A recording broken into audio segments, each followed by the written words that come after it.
ونصلی علی رسولہ الکریم اما بعد۔ پارہ نمبر 7 سورۃ الانعام آیت نمبر 80۔ اعوذ باللہ من الشیطان الرجیم بسم اللہ الرحمن الرحیم۔ وحاجہ قومہ قال اتحاجونی فی اللہ وقد ہدان ولا أخاف ما تشركون به إلا أن يشاء ربي شيئا وسع ربي كل شيء علما أفلا تتذكرون وكيف أخاف ما أشركتم ولا تخافون أنكم أشركتم بالله ما لم ينزل به عليكم سلطانا فأي الفريقين أحق بالأمن إن كنتم تعلمون صدق اللہ العظیم۔ کل کے سبق میں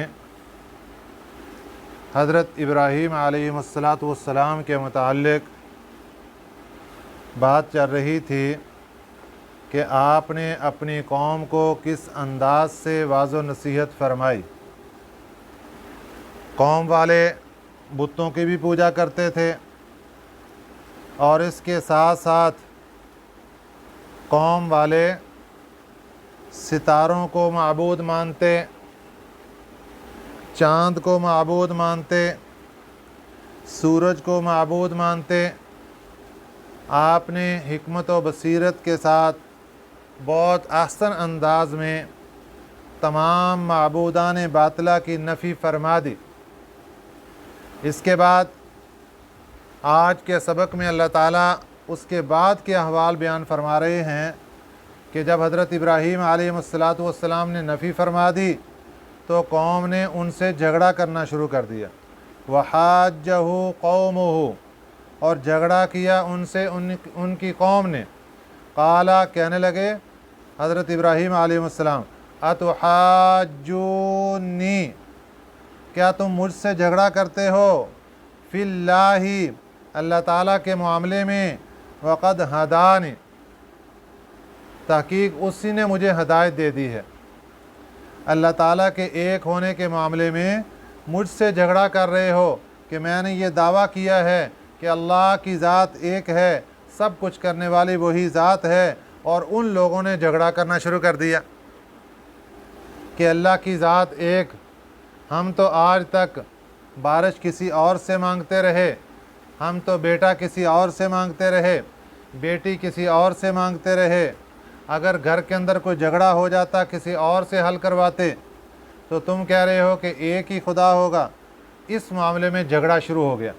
اور جھگڑے کی نوبت یہاں تک پہنچ گئی کہ انہوں نے حضرت ابراہیم علیہ السلام کو ڈرانا دھمکانا شروع کر دیا کہ تم ہمارے بتوں کے خلاف، تم ہمارے معبودوں کے خلاف بری باتیں کہتے ہو، ان کو جھٹلا رہے ہو، لہذا یہ تمہیں سخت نقصان پہنچائیں گے۔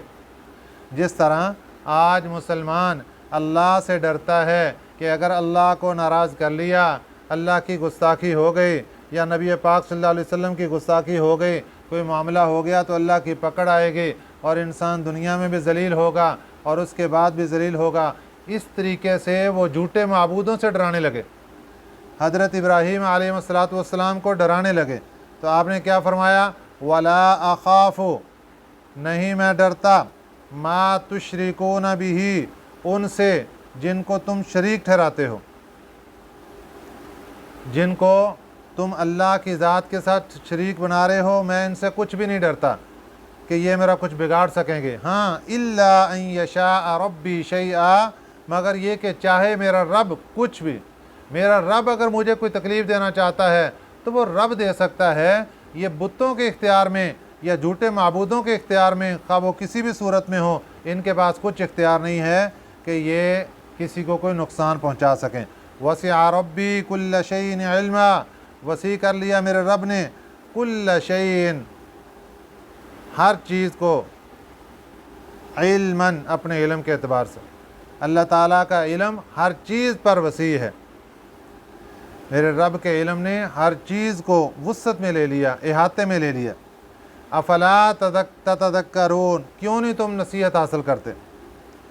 اور پھر اس کے بعد نصیحت آموز گفتگو اور فرمائی تاکہ شاید ان کو کوئی بات سمجھ آ جائے۔ فرمایا دیکھو تم مجھے ڈراتے ہو جھوٹے معبودوں سے، حالانکہ یہ کر بھی کچھ نہیں سکتے، نہ یہ نفع دے سکتے ہیں نہ یہ نقصان دے سکتے ہیں، اور اس کے مقابلے میں اللہ کی ذات جس نے ہم سب کو پیدا کیا، جس نے ہم سب کو نعمتوں سے نوازا، جس نے تمام طرح کی دولتیں نعمتیں ہم پر نچھاور فرمائیں، اس رب سے ڈرنے کا حق تھا، تم اس سے ڈرتے نہیں ہو اور ان جھوٹے معبودوں سے مجھے ڈرا رہے ہو۔ وَكَيْفَ أَخَافُ مَا أَشْرَكْتُمْ، اور کیسے میں ڈروں گا ان سے اشرکتم جن کو تم شریک بناتے ہو۔ وَلَا تَخَافُونَ، حالانکہ نہیں تم ڈرتے، أَنَّكُمْ أَشْرَكْتُمْ بِاللَّهِ، کہ بے شک تم شریک ٹھہرا رہے ہو اللہ کی ذات کے ساتھ۔ تمہیں خود ڈرنا چاہیے، تم اپنے اعمال چیک کر کے دیکھو تم کہاں کھڑے ہو۔ اس مالک نے تمہیں پیدا کیا، اس مالک نے تمہیں کھلایا پلایا ہنسایا، دنیا کی ساری نعمتیں تمہارے اوپر نچھاور کیں، اور تم نے اس کے مقابلے کے اندر لا کر کسی شریک کو کھڑا کر دیا، اور تمہیں ڈرنا چاہیے تھا، تم ڈرتے نہیں ہو اور مجھے جھوٹے معبودوں سے ڈراتے ہو۔ وَلَا تَخَافُونَ، اور نہیں تم ڈرتے، أَنَّكُمْ أَشْرَكْتُمْ بِاللَّهِ، کہ بے شک تم شریک ٹھہرا رہے ہو اللہ کی ذات کے ساتھ۔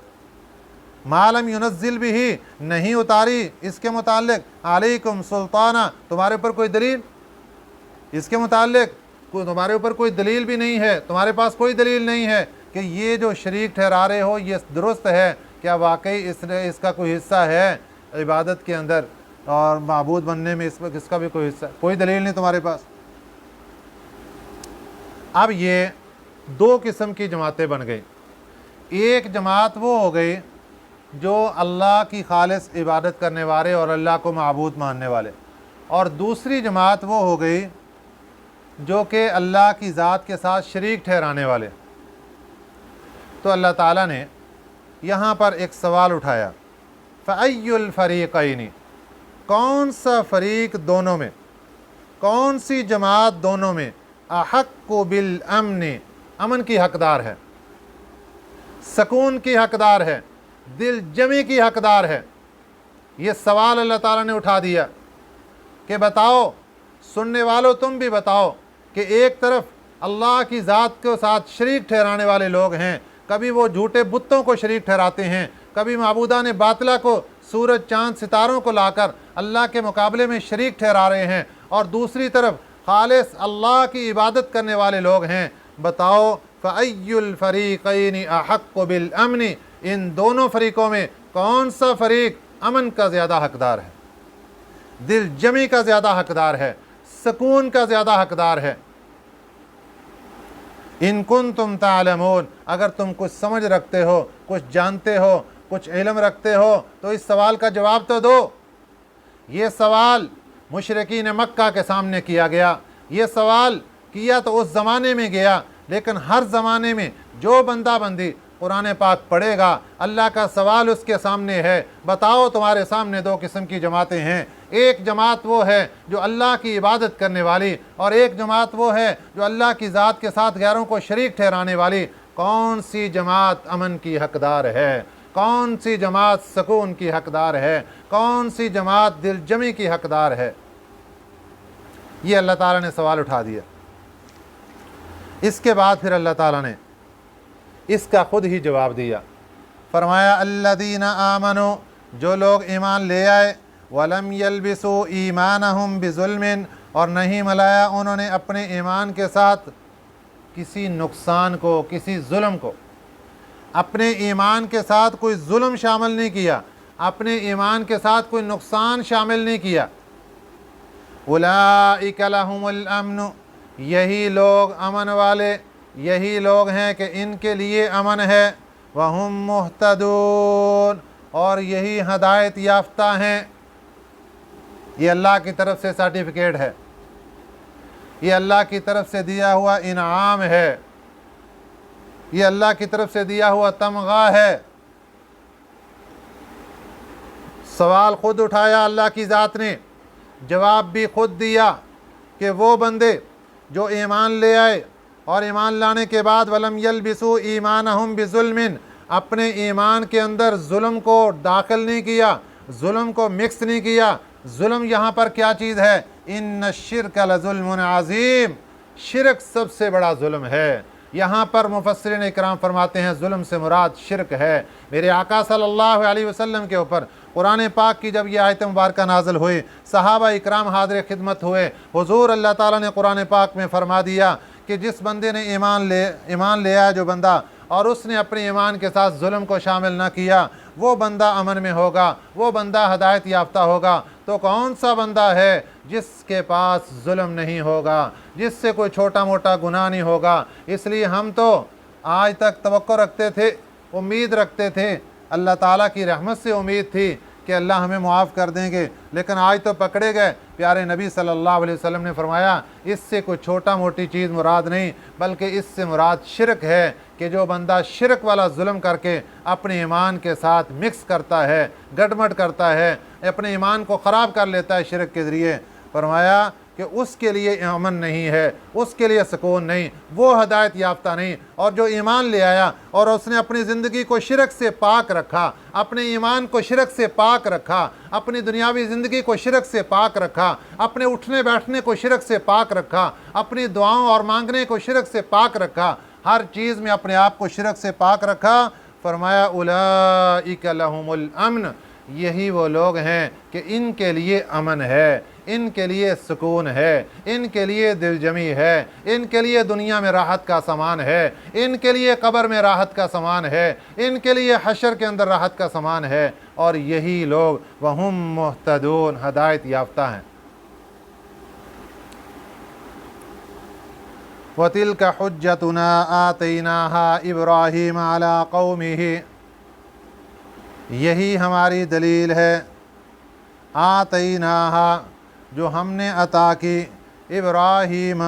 حضرت ابراہیم علیہ السلام کو، عَلَىٰ قَوْمِهِ، ان کی قوم کے مقابلے میں۔ حضرت ابراہیم علیہ السلام کا اپنی قوم کے ساتھ جھگڑا ہوا، سوال اٹھا کون سی جماعت زیادہ حق پر؟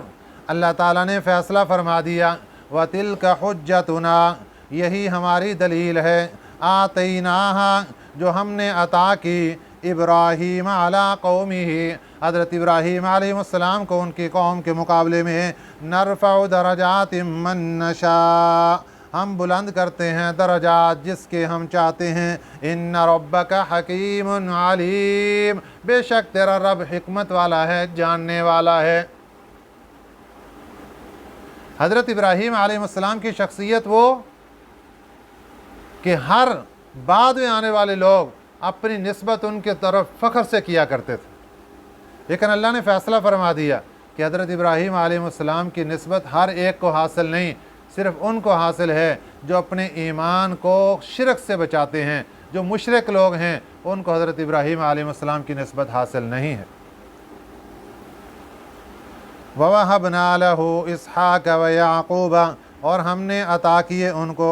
اسحاق، حضرت ابراہیم علیہ السلام کو اسحاق، یعنی حضرت ابراہیم علیہ السلام کے بیٹے ہیں حضرت اسحاق علیہ السلام، یہ اللہ کے نبی ہیں، وَيَعْقُوبَ، اور ان کے بعد حضرت یعقوب علیہ السلام بھی عطا کیے، یہ حضرت یعقوب علیہ السلام حضرت اسحاق کے بیٹے ہیں، حضرت ابراہیم علیہ السلام کے پوتے ہیں۔ ان کو اکٹھا اس لیے ذکر کر دیا کہ حضرت ابراہیم علیہ السلام کو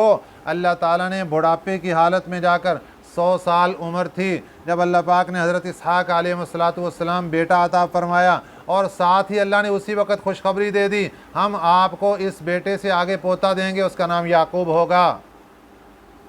اور ان کی زندگی میں، حضرت ابراہیم علیہ السلام کی زندگی میں حضرت یعقوب علیہ السلام پیدا ہوئے، پوتا بھی اللہ پاک نے عطا فرما دیا۔ کُلًّا ہدینا، سب کے سب کو ہم نے ہدایت دی تھی۔ وَنُوحًا، اور حضرت نوح علیہ السلام کو ہدینا، ہم نے ہدایت دی، من قبل، اس سے پہلے۔ حضرت نوح علیہ السلام کا زمانہ حضرت ابراہیم علیہ السلام سے بہت پہلے کا۔ حضرت ابراہیم علیہ السلام سے بعد میں آنے والے جتنے بھی نبی، وہ حضرت ابراہیم علیہ السلام کو اپنا پیشوا اور امام مانتے ہیں، اور حضرت ابراہیم علیہ السلام کے جد امجد حضرت نوح علیہ السلام ہیں۔ وَمِن ذُرِّيَّتِهِ اور ان کی اولاد میں، ذُرِّيَّتِهِ کی ہی ضمیر حضرت نوح علیہ السلام کی طرف لوٹائیں تب بھی درست ہے، حضرت ابراہیم علیہ السلام کی طرف لوٹائیں تب بھی درست ہے، کیونکہ حضرت نوح علیہ السلام کا بھی یہ سار جو حضرت ابراہیم علیہ السلام کی اولاد ہے، یہ حضرت نوح علیہ السلام کی بھی اولاد ہے ساری۔ تو حضرت وَمِن ذُرِّيَّتِهِ اور ان کی اولاد میں داؤد، حضرت داؤد علیہ السلام کو بھیجا، وسلیمان اور حضرت سلیمان علیہ السلام کو، وایوب اور حضرت ایوب علیہ السلام کو، ویوسف اور حضرت یوسف، حضرت موسیٰ، وہارون حضرت ہارون علیہ السلام کو، وَكَذَلِكَ نَجْزِي الْمُحْسِنِينَ اسی طرح ہم نے بدلہ دیا ہے نیکی کا کام کرنے والوں کو، نیک کام کرنے والوں کو اسی طرح ہم نے بدلہ دیا۔ تو اللہ تعالیٰ نے مختلف نبیوں کا نام یہاں پر قرآن پاک میں ذکر فرما دیا اس آیت مبارکہ میں، اور اس کے بعد پھر آگے اور نام آگے، وزکریا اور حضرت زکریہ علیہ السلام، ویحییٰ حضرت یحییٰ علیہ السلام، وعیسیٰ اور حضرت عیسیٰ علیہ السلام، والیاس اور حضرت الیاس علیہ السلام، کل من الصالحین سب کے سب نیک لوگ تھے، نیک بختوں میں تھے، نیک لوگوں میں سے تھے، واسماعیل اور حضرت اسماعیل علیہ السلام، والیسع اور حضرت یسع علیہ السلام، ویونس حضرت یونس، ولوطا حضرت لوط علیہ السلام، وکلا فضلنا علی العالمین سب کے سب کو ہم نے بزرگی عطا کی تھی تمام جہان والوں پر۔ ومن آبائہم اور ان کے آباء میں سے، یہ جو نبیوں کے نام لیے گئے اللہ فرماتے ہیں ان انبیاء علیہ السلام کے آباء و اجداد میں، وذریاتہم اور آگے ان کی اولادوں میں، واخوانہم اور ان کے بھائیوں میں۔ یہاں پر جو لفظ آیا شروع میں وہ من ہے، من تبعیضیہ ہے، یہاں پر معنی ہوگا ومن آبائہم ان کے بعض آباء و اجداد، وذریاتہم اور بعضوں کی اولادیں، واخوانہم اور بعضوں کے بھائی، واجتبیناہم ہم نے ان کو منتخب کر لیا، وہدیناہم الی صراط مستقیم اور ہم نے ان کو ہدایت دی سیدھے راستے کی طرف۔ کیونکہ انبیاء علیہ السلام کے آباء و اجداد میں، بھائیوں میں، اولاد میں شرک کرنے والے بھی لوگ رہے، جیسا کہ حضرت ابراہیم علیہ السلام کے والد کے بارے میں ہم پڑھ چکے کہ ان کے باپ صرف مشرک ہی نہیں تھے بلکہ وہ بت فروش تھے، بت بنا بنا کر بیچا کرتے تھے۔ اس لیے یہاں پر من تبعیضیہ ہے کہ جو ان کے آباء و اجداد ہیں ان میں سے بعض آباء و اجداد کو، بعض اولادوں کو، بعض بھائیوں کو ہم نے منتخب کر لیا اور ان کو صراط مستقیم پر ہدایت عطا فرما دی۔ ذالک ھدی اللہ یہ اللہ کی ہدایت ہے، یہ اللہ کی ہدایت ہے، یہدی بہ چلاتا ہے جس کو، چلاتا ہے اس پر، من یشاء جس کو چاہتا ہے، اس ہدایت پر، اس رہنمائی پر اللہ جس کو چاہتا ہے چلاتا ہے، من عبادہ اپنے بندوں میں سے۔ اب اگلے لفظ سننے والے ہیں جس کی وجہ سے اللہ پاک نے ساری پوری ایک فہرست ہمیں عطا کی۔ بات چل رہی تھی دو قسم کے لوگوں کی، ایک اللہ کی پوجا کرنے والے، اللہ کی عبادت کرنے والے نیک لوگ، مخلص لوگ، اور دوسری طرف شرک کرنے والے لوگ۔ اللہ فرماتے ہیں شرک اتنی بدترین چیز، شرک اتنا بڑا ظلم، شرک اتنی غلیظ ترین چیز ہے کہ یہ انبیاء علیہ السلام کی مبارک جماعت کے بارے میں سن لو، وَلَوْ أَشْرَكُوا اگر یہ انبیاء علیہ السلام کی جماعت، 17 سے 18 انبیاء کا نام اللہ نے یہاں پر ذکر فرمایا، اور ذکر فرما کر آخر میں کیا فرمایا؟ وَلَوْ أَشْرَكُوا اگر یہ لوگ بھی شرک کر لیتے لَحَبِطَ عَنْهُمْ تو ان کے اعمال بھی ضائع ہو جاتے، مَا كَانُوا يَعْمَلُونَ جو کچھ انہوں نے عمل کیا تھا سب کا سب ضائع ہو جاتا۔ شرک اتنی بدترین چیز ہے، اللہ 17 سے 18 نبیوں کا نام لے کر ہمیں فرما رہے ہیں کہ شرک اتنی بدترین چیز کہ یہ حرکت، یہ غلطی اگر کسی نبی سے بھی سرزد ہوتی تو نبی کے بھی اعمال سارے کے سارے ضائع ہو جاتے، اور تم کس بات کی مولی ہو کہ شرک کر کے سکون کے ساتھ بیٹھ جاتے ہو۔